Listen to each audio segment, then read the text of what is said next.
नमस्कार, डेली 24 भारत देख रहे हैं आप। मैं हूं आपके साथ साहिल धूलिया। बुलेटिन की शुरुआत करेंगे। मकर संक्रांति के पावन अवसर पर बलरामपुर जिले में तातापानी महोत्सव आस्था, संस्कृति और सामाजिक समरसता का भव्य संगम बनकर सामने आया। मुख्यमंत्री विष्णुदेव साय ने तातापानी पहुंचकर तपेश्वर महादेव के दर्शन किए, शिवलिंग पर जल अर्पित किया और श्रद्धालुओं से मुलाकात कर उन्हें मकर संक्रांति की शुभकामनाएं भी दी। साथ ही उनकी उपस्थिति में 200 नवयुगल जोड़े परिणय सूत्र में बंधे। उन्होंने छात्रों के साथ चक्री और मांझा थामकर पतंगबाजी का आनंद लिया और दूसरी तरफ उन्हें पढ़ाई के साथ साथ खेलकूद में भी आगे बढ़ने के लिए प्रेरित किया। सीएम साय ने मंदिर प्रांगण में बैठकर गजक, तिलकुट और तिल के लड्डुओं का भी स्वाद लिया और कहा कि मकर संक्रांति हमारी संस्कृति, परंपराओं और सामाजिक समरसता का बड़ा प्रतीक है। राम विचार नेताम जी ने रखा है। एक तो महिला कर्मचारियों के लिए यहाँ पर एक कहे कि उनको तकलीफ होता है, कोई उनके लिए मकान उकान नहीं रहने से, इसलिए कि अच्छा ट्रांजिट हॉस्टल का निर्माण इसकी मैं घोषणा करता हूं। और जो जिला मुख्यालय बलरामपुर में डाइट, उसके लिए भवन की मैं घोषणा करता हूं और जिला पंजीयक कार्यालय उसके भी भवन निर्माण की घोषणा करते हैं।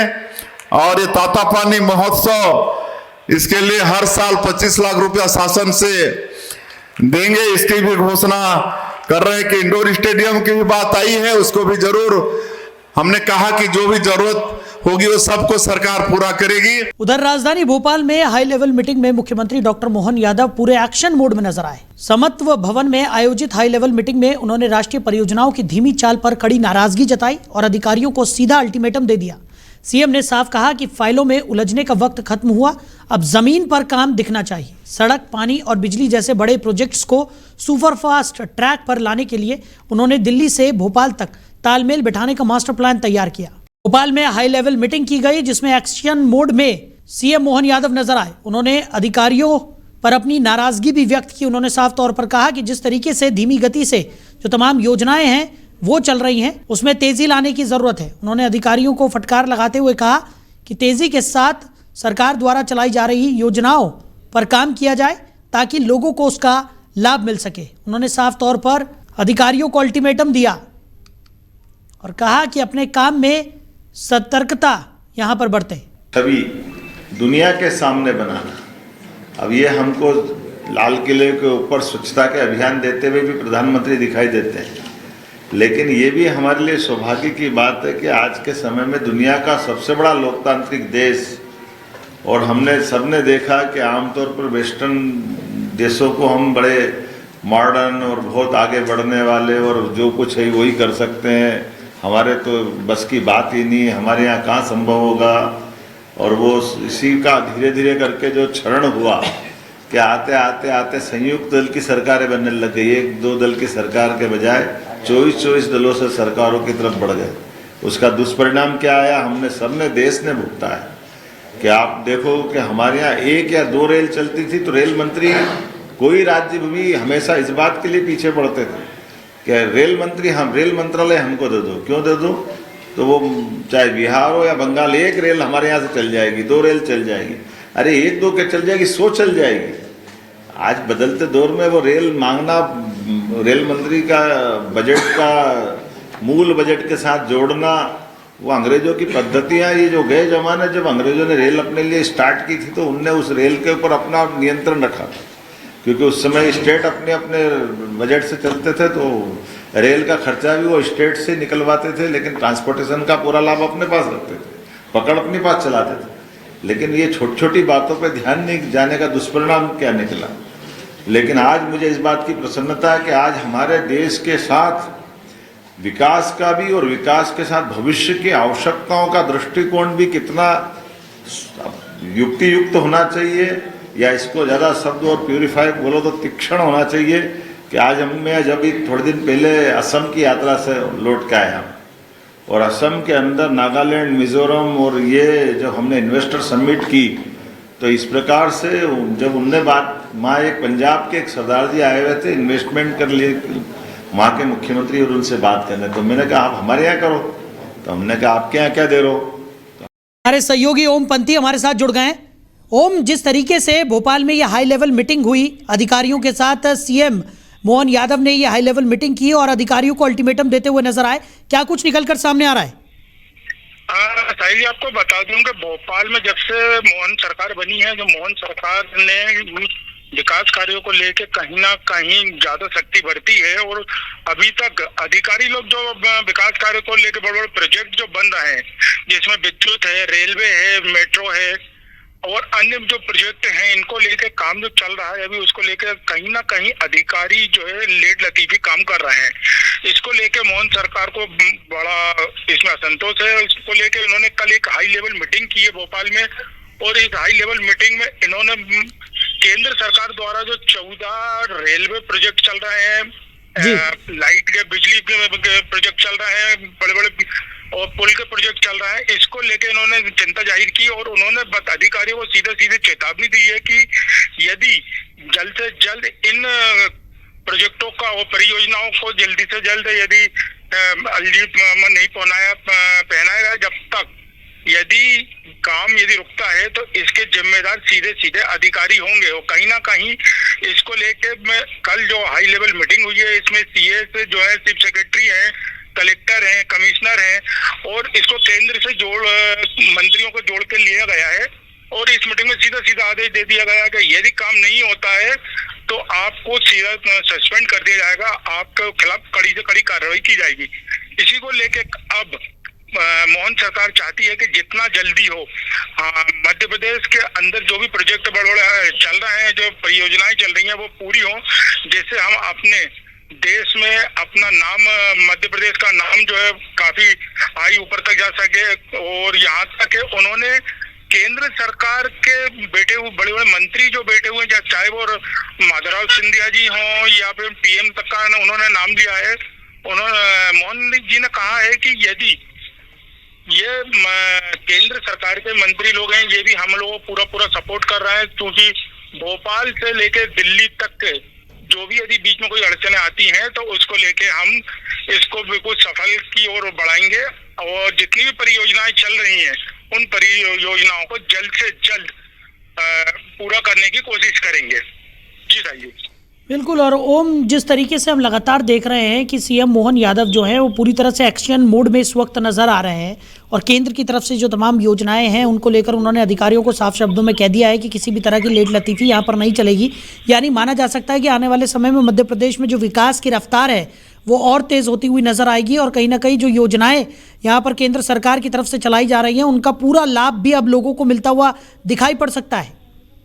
जी, क्यों ये बात आपने सही कही कि कहीं ना कहीं प्रधानमंत्री जो है इस समय मोहन सरकार पे काफी ध्यान दे रहे हैं। मध्य प्रदेश की ओर भी काफी प्रोजेक्ट आ रहे हैं। इसमें देखते हुए कहीं ना कहीं देखा जाए तो मोहन सरकार ये चाहती है कि अगले चुनाव के पहले, क्योंकि चुनाव आने वाले हैं, 2-3 साल के अंदर बड़े बड़ी परियोजनाएं जो चल रही हैं, बड़े बड़े प्रोजेक्ट जो चल रहे हैं, इनको जल्द से जल्द पूरा किया जा सके, जिससे कि उसका परियोजना का लाभ जो है वो चुनाव में अपना बना सके। इसको लेके मोहन सरकार काफी एक्शन मूड में है और 2 साल के अंदर बड़े से बड़े प्रोजेक्ट पूरे करने की कोशिश में लगे हुए हैं। जी साई जी, बिल्कुल। और ओम, जिस तरीके से हम लगातार देख भी रहे हैं कि सरकार की कहीं ना कहीं जिस तरीके की ये नीति है उससे सरकार की जो मंशा है वो भी उजागर होती हुई यहाँ पर नजर आती है कि आखिरी पायदान पर खड़े व्यक्ति तक जो तमाम योजनाओं का लाभ है वो पहुंचे। और इसी को लेकर सीएम मोहन यादव पहले भी सक्रिय नजर आए हैं और अब उनकी सक्रियता जो है वो दिनों दिन बढ़ती हुई नजर आ रही है, क्योंकि जिस तरीके से हाई लेवल मीटिंग हुई है, अधिकारियों के साथ उन्होंने बातचीत की, जिस एक्शन मोड में वो नजर आ रहे हैं उससे साफ तौर पर जाहिर है कि सीएम मोहन यादव जब खुद संज्ञान लेंगे इन तमाम योजनाओं को लेकर तो कहीं ना कहीं अधिकारियों में भी एक खौफ कायम होगा और उनको भी अपनी प्रतिबद्धता यहाँ पर साबित करनी होगी इन परियोजनाओं को लेकर और अधिकारी भी तत्परता के साथ अब काम करते हुए नजर आएंगे।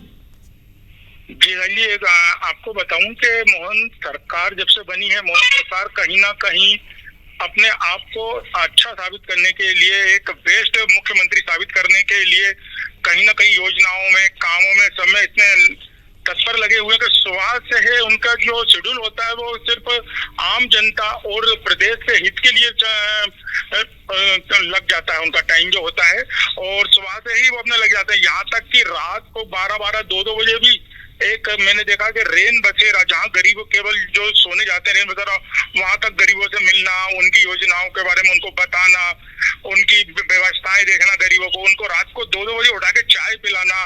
और इसके बाद बात करें लाडली बहना की योजना की, लाडली बहना योजना जो चल रही है, उसके साथ साथ छात्र योजना भी कर दी है, पढ़ाई के लिए भी योजनाएं काफी बढ़ा दी गई हैं। अब एक गरीब का बच्चा जो है वो भी हाई क्लास पढ़ाई कर सकता है, उसको विदेश जाने तक का लोन दिया जा रहा है। तीसरा, खेल, यदि बात करें स्पोर्ट्स के मामले में यदि हम आ जाते हैं तो स्पोर्ट्स में भी हमने देखा गया है कि स्पोर्ट्स में भी एक गरीब घर का लड़की जो है, अभी महिला क्रिकेट वर्ल्ड कप महिला क्रिकेट जो हुआ उसमें मध्य प्रदेश से खिलाड़ी को जिसका चयन हुआ था, वो भी एक इतने गरीब घर की है कि उसके पिताजी भी एक छोटी सी नौकरी करते थे, वो भी सस्पेंड कर बैठे थे। इसी को देखते हुए मोहन सरकार को यदि हम बात करें तो मोहन सरकार गरीबों के हित के लिए, जनता के हित के लिए काफी प्रयासरत है और उनके विकास के लिए काफी योजनाएं लागू कर रही है। जी साई जी। चलिए ओम, हमारे साथ जुड़ने के लिए, इन तमाम विस्तृत जानकारियों के लिए आपका बहुत शुक्रिया। तो भोपाल में इस हाई लेवल मीटिंग का आयोजन किया गया। सीएम ने अधिकारियों के साथ यह हाई लेवल मीटिंग की और केंद्र सरकार की तरफ से जो तमाम योजनाएं लागू की गई हैं उनका लाभ अंतिम पायदान पर खड़े व्यक्ति तक पहुंचे, इस मंशा के साथ उन्होंने अधिकारियों को निर्देशित यहां पर किया। और खासा एक्शन मोड में भी सीएम मोहन यादव इस वक्त नजर आ रहे हैं। वहीं छतरपुर जिले से एक संवेदनशील मामला सामने आया, जहां 2 युवतियों के समलैंगिक विवाह किए जाने के बाद सिविल लाइन थाने में हंगामे की स्थिति बन गई। मामला सामने आने के बाद इलाके में चर्चाओं का विषय शुरू हो गया। जानकारी के मुताबिक अंजलि रेकवार और मोहिनी कुशवाहा के बीच बीते 5 वर्षों से प्रेम संबंध था। अंजलि का कहना है कि 12 तारीख को दोनों युवतियां बागेश्वर धाम गई थी, जहां आपसी सहमति से उन्होंने विवाह कर दिया। विवाह की जानकारी मिलने के बाद मोहिनी के परिजन इस रिश्ते से नाराज हो गए। आरोप है कि मोहिनी के परिजन उसे जबरदस्ती घर ले जाने के लिए सिविल लाइन थाने पहुंचे, जिसके बाद थाने में विवाद की स्थिति बन गई। दोनों पक्षों के बीच तीखी बहस हुई और माहौल तनावपूर्ण हो गया। स्थिति को नियंत्रित करने के लिए पुलिस ने दोनों युवतियों को थाने के अंदर बैठाया और समझाया गया। पुलिस का कहना है कि दोनों युवतियां बालिग हैं और अपनी मर्जी के साथ रहने की बात कर रही हैं। हम लोग भागे थे तो आज हमको बुलाया, यहाँ पेश किया है। हमारे भैया है वो साथ थे हमारे, तो उनका नाम लग रहा था कि इनके साथ हैं ये, तो हम दोनों लोग आए हैं। तो अब उसके ऊपर जबरदस्ती दबाव बना रहे हैं, दबाव डाल रहे हैं कि शादी नहीं करना है। किसके साथ भागी थी आप? मोहिनी कुशवाहा के साथ। अच्छा, आप दोनों लड़की हैं? हाँ। कितने साल की हैं आप? हमें 23 साल के, वो 21 साल की है। तो आप दोनों साथ में रहना चाहते हैं? हाँ, हम दोनों साथ में रहना चाहते हैं। दोनों की सहमति है? हाँ, दोनों की सहमति है। अब क्या दिक्कत आ रही है आप लोगों? घर वाले दबाव बना रहा है, उसको जबरदस्ती भड़का रहे हैं। कब भागे थे आप लोग? हम लोग भागे थे 12 तारीख को। और कितने दिन बाद वापस आए हैं? 2 दिन बाद वापस आए। तो शादी हाँ, उसको शादी नहीं करना, उसने मना कर दिया घर में कि हमें शादी नहीं करना है। तो आप लोगों ने शादी कर ली है? करना? हाँ, शादी हम लोगों ने कर ली शादी। कहाँ की? बागेश्वर से की थी हम लोगों ने शादी। हम बागेश्वर से आए हैं अभी। शादी कर चुके हैं? हम लोग भागे थे तो आज हमको बुलाया, यहाँ पेश किया। वहीं दतिया में मकर संक्रांति के पावन अवसर पर उन्नाव बालाजी की पहुज नदी आस्था के केंद्र में नजर आई। यहाँ 30,000 से अधिक श्रद्धालुओं ने पुण्य स्नान कर धर्म लाभ अर्जित किया। डुबकी के बाद श्रद्धालुओं ने खिचड़ी, पांचांग और काले तिल से बनी मिठाइयों का वितरण किया। सुरक्षा व्यवस्था के मद्देनजर पहुज नदी तट पर 40 पुलिस कर्मियों की तैनाती रही। वहीं स्नान करने वाले श्रद्धालुओं पर लगातार निगरानी रखी गई। पूरे आयोजन में भक्ति, अनुशासन और उत्साह का माहौल देखने को मिला। मकर संक्रांति जब मकर राशि पर सूर्य आते हैं, जब मकर संक्रांति मनाई जाती है। ये भारत का प्राचीन एन है सूर्य भगवान। और जब मकर राशि पर सूर्य आते हैं तो बालाजी महाराज पर मकर संक्रांति का विशेष रूप से माना जाता है। हाँ, आज गुड़ की 3:43 से 5:16 तक है, इसलिए सूर्य उदय के समय पश्चात कल 15 तारीख को संक्रांति मानी जाएगी। का त्यौहार है, आप सभी को हैप्पी मकर संक्रांति। ये बालाजी महाराज का स्थान है, यहाँ 2 दिन मकर संक्रांति का त्यौहार मनाया जा रहा है। आज भी डुबकी का महत्व है और कल भी। आप सब यहाँ आइए और डुबकी लगाइए, बहुत अच्छा स्थान है। बोलो बालाजी महाराज की जय। हम लोग के लिए बहुत महत्वपूर्ण त्यौहार है। तिल खाना, नहाना, भगवान जी को चढ़ाना, बहुत ज्यादा दान करना, सब चीज का बहुत महत्व है। यहाँ बहुत बड़ा मेला लगा हुआ है। श्री भास्कर नारायण भास्कर की नगरी में हम आए, बड़ा आनंद प्राप्त हुआ है। बहुत बड़ा मेला है और भगवान की बहुत असीम कृपा है। ये पावन पर्व जो मकर संक्रांति का 2 दिन का पड़ा हुआ है, 2 लोगों को बड़ा अनुभव हुआ। 2 दिन लोग अपना आनंद लेंगे त्यौहार का, बहुत अच्छा लगा। मान्यता ये है यहाँ पे कि कोई भी यहाँ आए, किसी को भी किसी प्रकार का कष्ट हो, रोग दो खुजली खाए, वो छाजन वगैरह हो, तो कोई शरीर में कष्ट हो तो भगवान के यहाँ आने से, नहाने से, वहाँ जल अर्पण करने से, सूर्य भगवान को जल अर्पण करने से सारे कष्ट दूर हो जाते हैं। मकर संक्रांति जब मकर राशि पर सूर्य आते हैं, जब मकर संक्रांति मनाई जाती है। तो धमतरी जिले में एक बार फिर चाकूबाजी की घटना से सनसनी फैल गई है, जहां भकारा थाना क्षेत्र के सुपेला मड़ई घूमने आए एक युवक को करीब आधा दर्जन युवकों ने मारपीट करते हुए उसके ऊपर चाकू से हमला कर दिया। वहीं हमले में घायल युवक को गंभीर हालत में इलाज के लिए धमतरी जिला अस्पताल में भर्ती कराया गया। बताया जा रहा है कि दुर्ग जिले के ग्राम बोरिंदा निवासी जितेंद्र चक्रधारी अपने दोस्तों के साथ मड़ई घूमने सुपेला पहुंचा था, जहां किसी बात को लेकर सुपेला गांव के ही युवकों के साथ उसका विवाद हो गया। विवाद के दौरान युवकों ने जितेंद्र के साथ मारपीट करते हुए चाकू से हमला कर दिया। हमले में युवक गंभीर रूप से घायल हो गया, जिसका इलाज अस्पताल में जारी है। वहीं पुलिस ने घटना को अंजाम देने वाले तीनों युवकों को हिरासत में लेकर आगे की कार्रवाई शुरू कर दी है। ये थाना भखारा क्षेत्र में एक गांव है सुपेला, जहां कल मेला मड़ई का प्रोग्राम था। वहां पे आपसी विवाद को लेके कुछ लड़कों में आपस में मारपीट हुई। इसमें एक लड़का जो है नुकीली बद से जितेंद्र चक्रधारी नाम के एक लड़के के ऊपर वार किया, उसके जंघा और पीठ पर, जिसे हॉस्पिटल में भर्ती कराया गया और उसका इलाज चल रहा है। मामले में पुलिस जो है कार्रवाई कर रही है और 3 आरोपी हैं, तीनों की गिरफ्तारी हो चुकी है और कार्रवाई जारी। ये थाना भखारा। उधर जगदलपुर स्थित राजीव भवन में प्रेस वार्ता का आयोजन किया गया। उस दौरान प्रदेश कांग्रेस अध्यक्ष दीपक बैज ने बस्तर विधानसभा क्षेत्र के धान संग्रहण केंद्रों में भारी भ्रष्टाचार का आरोप लगाया। उन्होंने बताया कि ग्राम नियानार, बिरिंगपाल और शिवनी धान खरीदी केंद्रों का निरीक्षण किया गया। प्रदेश अध्यक्ष दीपक बैज के अनुसार नियानार में 1,46,000 क्विंटल, बिरिंगपाल में लगभग 75,000 क्विंटल और शिवनी में 1 लाख क्विंटल से अधिक धान पूरी तरह खराब हो चुका है। निरीक्षण के दौरान केंद्र प्रभारी मौके से फरार मिला और खराब धान को ऊपर से अच्छे धान से ढकने की कोशिश की गई। उन्होंने आरोप लगाया कि कुल 3,50,000 क्विंटल धान बर्बाद हुआ है और ये भाजपा सरकार की विफल व्यवस्थाओं को दर्शाता है। कांग्रेस ने पूरे मामले की निष्पक्ष जांच ईडी और सीबीआई से कराने की मांग की है। उधर पलेरा जनपद पंचायत के ग्राम पंचायत टोरिया में टीकमगढ़ के कलेक्टर विवेक श्रोत्रिय ने रात्रिकालीन जन चौपाल का आयोजन किया। इस दौरान उन्होंने ग्रामीणों की समस्याएं सुनी और अधिकारियों को त्वरित समाधान के निर्देश दिए। जन चौपाल में सभी विभागों के अधिकारी और कर्मचारी मौजूद थे। मौके पर 100 से अधिक आवेदनों का निराकरण किया गया। कलेक्टर विवेक श्रोत्रिय ने कहा कि प्रशासन के गांव-गांव जाकर जन सुनवाई करने से उन्हें राहत मिलती है। विवेक श्रोत्रिय ने ग्रामीणों के साथ बैठकर भोजन भी किया और यह सुनिश्चित किया कि सरकार की योजनाओं का लाभ सीधे अंतिम व्यक्ति तक पहुंचे। मुझे लगता है कि 100 से भी अधिक आवेदन आए होंगे और हम सभी राज्य सरकार द्वारा एक संकल्प से समाधान का एक अभियान चलाया और इसमें 1 महीने तक हर गांव में जाकर लोग उसमें आवेदन भी ले रहे हैं और नोडल अधिकारी बनाए गए हैं और उनका निराकरण जो है 4 चरणों में, या तो अगले 1 महीने में 15 फरवरी तक हो जाएगा, फिर उसके बाद मार्च में एक तिथि है, वहाँ तक फिर अगली स्टेज है। इस प्रकार से ब्लॉक लेवल पर नगरीय क्षेत्रों का, तो नगरीय क्षेत्र नगर पालिका के क्षेत्र में हर वार्ड में कैंप लगाए जाएंगे, वहाँ पर उनका निराकरण करने की कार्रवाई। सर, सबसे ज्यादा कौन से विभाग के यहाँ पर आवेदन आ शिकायतें हैं? मेरे को अभी तो इस अभियान के बारे के माध्यम से हम फिर से पूरे जिले में जितने भी हमारे लोगों की ग्रीवांसेस है, उनकी शिकायतें हैं, उनको निराकरण करने की हम कोशिश करेंगे। और इसी क्रम में टोरिया में आए और रात में आ जाने का उद्देश्य था कि सभी लोग रात में मिल जाते थे, मैं लोग कृषि कार्य में। उधर टीकमगढ़ जिले की ग्राम पंचायत मोहनगढ़ में पदस्थ पंचायत सचिव जयराम सेन के साथ लूट और मारपीट की घटना सामने आई है। जानकारी के अनुसार जयराम सेन पंचायत से अपने गांव दिगौड़ा जा रहे थे। उसी दौरान रास्ते में कुछ युवकों ने उन्हें रोक लिया और लाठी डंडों से हमला कर दिया। हमलावरों ने सचिव के पास से नकद और पंचायत से संबंधित 4 से 5 महत्वपूर्ण फाइलें छीन ली। जयराम सेन ने बताया कि हमलावर लगातार कह रहे थे कि उनका भुगतान क्यों नहीं कराया।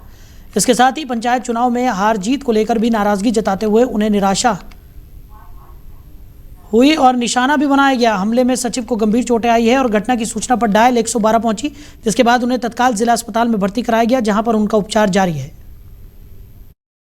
पंचायत मोहनगढ़ में से अपने कार्यालय से पीसीओ का छोड़ के वहाँ सीधे आ रहे थे। कांड की घटना पे एक आदमी ने मोटरसाइकिल रोकी, भाई 3 और छुपे 2 रुपये आदमी 4 लोगों ने मारो। अंसुल खटी की पूर्व में कछु बिलिंग नहीं हुई, उनने अपना सरपंच बना लो जो अपने पक्ष को, और अनाधिकृत रूप से बिलिंग करे थे। हमने अनफीज करे कि आज भी पोर्टल पे देख रहे हैं, उस कारण से उनने सीधा हमारे हाथ पाँव करते जान से मार दिया। पंचायत मोहनगढ़ में से अपने कार्यालय से पीसीओ का छोड़ के वहाँ सीधे आ रहे थे। कांड की घटना पे एक आदमी ने मोटरसाइकिल रोकी, भाई 3 और छुपे 2 रुपये आदमी 4 लोगों ने मारो। अंसुल खटी की पूर्व में कछु बिलिंग नहीं हुई, उनने अपना सरपंच बना लो जो अपने पक्ष को, और अनाधिकृत रूप से बिलिंग करे थे। हमने अनफीज करे कि आज भी पोर्टल पे देख रहे हैं, उस कारण से उनने सीधा हमारे हाथ पाँव करते जान से मार दिया। पंचायत मोहनगढ़ में से अपने कार्यालय। उधर टीकमगढ़ जिले में 2 दिन से लापता शराफा व्यापारी की निर्मम हत्या का सनसनीखेज मामला सामने आया है। जंगल में शराफा व्यापारी का शव मिलने से पूरे इलाके में हड़कंप मच गया। सूचना मिलते ही पुलिस मौके पर पहुंची और जांच शुरू कर दी। मृतक की पहचान राहुल सोनी के रूप में हुई है। परिजनों के अनुसार मृतक शाम को दुकान बंद कर टीकमगढ़ लौट रहे थे और देर रात तक संपर्क नहीं होने पर परिजनों ने उनकी तलाश शुरू की, जिसके बाद बुधवार दोपहर पगारा के जंगल में ग्रामीणों ने एक शव पड़े होने की सूचना पुलिस को दी। टीकमगढ़ एसडीओपी राहुल ने बताया कि मृतक की मोटरसाइकिल घटनास्थल से करीब 3 किलोमीटर दूर बरामद की गई है, जिससे हत्या कर शव जंगल में फेंकने की आशंका जताई जा रही है। हालांकि पुलिस का कहना है कि वास्तविक कारणों और मौत की परिस्थितियों का खुलासा पोस्टमार्टम रिपोर्ट आने के बाद ही स्पष्ट हो सकेगा। फिलहाल पुलिस ने मौके पर पंचनामे की कार्रवाई शुरू कर दी है और शव को पोस्टमार्टम के लिए भेज दिया गया है। भैया रोज की तरह दुकान जाता था और रोज की तरह आता था। शाम को वो घर पर नहीं पहुंचा तो मम्मी ने फ़ोन लगाया। हमने उसका फ़ोन हमने नहीं मतलब लाला जी ने उठाया, फिर लाला जी ने हमको लगाया। घटना स्थल से पता ही नहीं है। 2 दिन से हम लोग ढूंढ रहे हैं। पुलिस ने मार्ग कायम किया, वहाँ पर लाश मिली है पगारा धाम के जंगल में। क्या लग रहा है आपको कि उसका तो जानबूझ के मर्डर हुआ है, क्योंकि लूट वूट हुई नहीं है। पैसा उसके पास पूरा है, सोना चांदी पाया गया, हर चीज़ है। नहीं बैग भी नहीं है, चाबी अलमारी की चाबी नहीं है। उसको तो किसी दुश्मनी के तहत कुछ किया गया है। तो फिलहाल इस बुलेटिन में मेरे साथ इतना ही। आप बने रहिए। नमस्कार।